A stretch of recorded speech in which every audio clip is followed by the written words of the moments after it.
Je m'appelle Justine Revol et je suis chargée du traitement et de l'analyse des textes au sein de l'INIST CNRS. Donc l'INIST, c'est l'Institut de l'information scientifique et technique.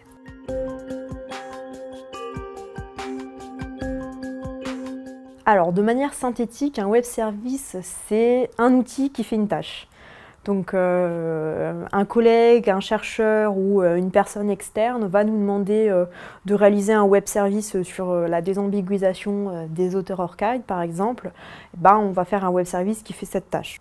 Les web services à la base, ils sont créés pour être utilisés par des personnes qui ne sont pas forcément informaticiens. Après, ça arrive aussi que nous-mêmes, à l'intérieur du service, on se rende compte sans forcément de demande qu'il y a par exemple peut-être un besoin pour tel ou tel web service.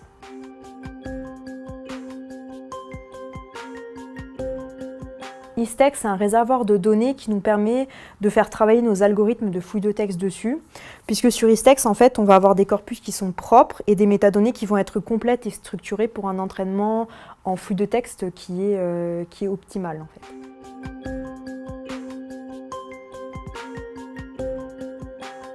Alors, actuellement, il y a 20 web services qui sont disponibles donc, sur notre plateforme, enfin sur notre site Objectif TDM.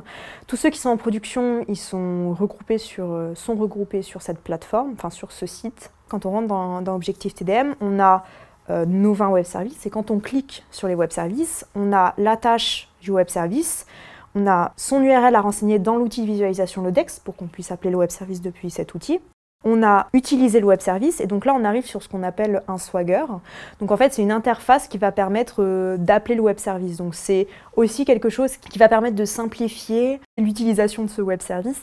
Sauf que le swagger c'est vraiment genre juste pour pouvoir tester le web service en fait. Puis après il y a de la documentation, comment est-ce qu'on utilise dans Lodex, il y a un lien vers le Gitbucket, etc. où il y a toutes les informations des différents codes.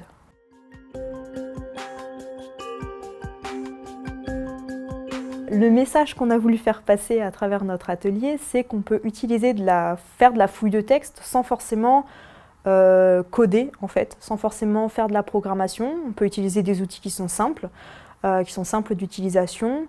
En fait, l'idée, c'est de montrer que ces web services-là, on peut les utiliser facilement et surtout, on peut s'en servir pour faire de l'analyse, on peut s'en servir pour faire des graphiques à travers Lodex, on peut s'en servir pour visualiser un peu mieux nos données. Donc, c'est vraiment ça qu'on a voulu présenter ce matin à l'atelier.